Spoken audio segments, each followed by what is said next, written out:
That's the illustrious beginning of my career. A policeman found me 160 miles away from home, and he wondered. And my parents had taught me how to rattle off my address and telephone number in 4 different languages. I'm in Europe, okay? Right. So you need to speak, 3 languages just to go shopping around the corner. Yeah, of course. So that was a good deal, because I rattled off my address and my telephone number to this policeman in 4 different languages. And he says, "Man, that's 160 miles away from here. How do you get here? What are you, a long distance runner?" He didn't know how close I was to the truth, because ultimately I would become one. But not at that time, not at 5. They called my parents, who were just 2 blocks away, and we were on vacation in that area. But my parents keep telling me that's your illustrious beginning of you being an ultramarathoner. That's when the policeman found you 160 miles away from home. No, but I really started really young, and I've always ran until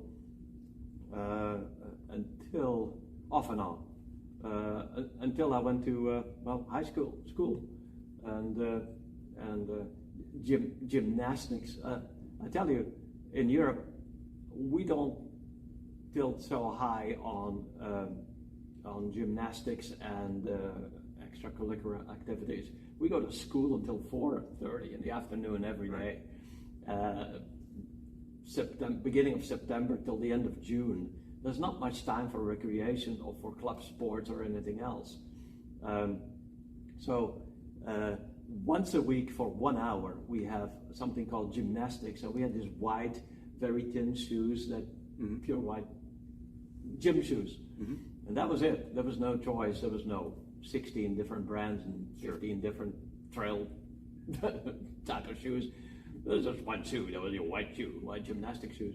And once or twice a year, our gym teacher would say, "Okay, let's run around the block." And then we'd run around the city block and then come back home, and that was that. That was our run. All the other weeks we would do something else, something real gymnastics. So that one day, he said, "Let's run around the block," and we all ran around the block. And me and the little big guy, the little fat guy, arrived very last. And the teacher said to me, "I can understand him, but you, how come you're last? You shouldn't be last. Shame on you, shame on you." So I was like, okay. Nowadays you would be locked up for child abuse, but in those days there was the going currency. You shamed kids into obedience and discipline. So I said, "Oh, okay." So I went home and thought, I got to improve this.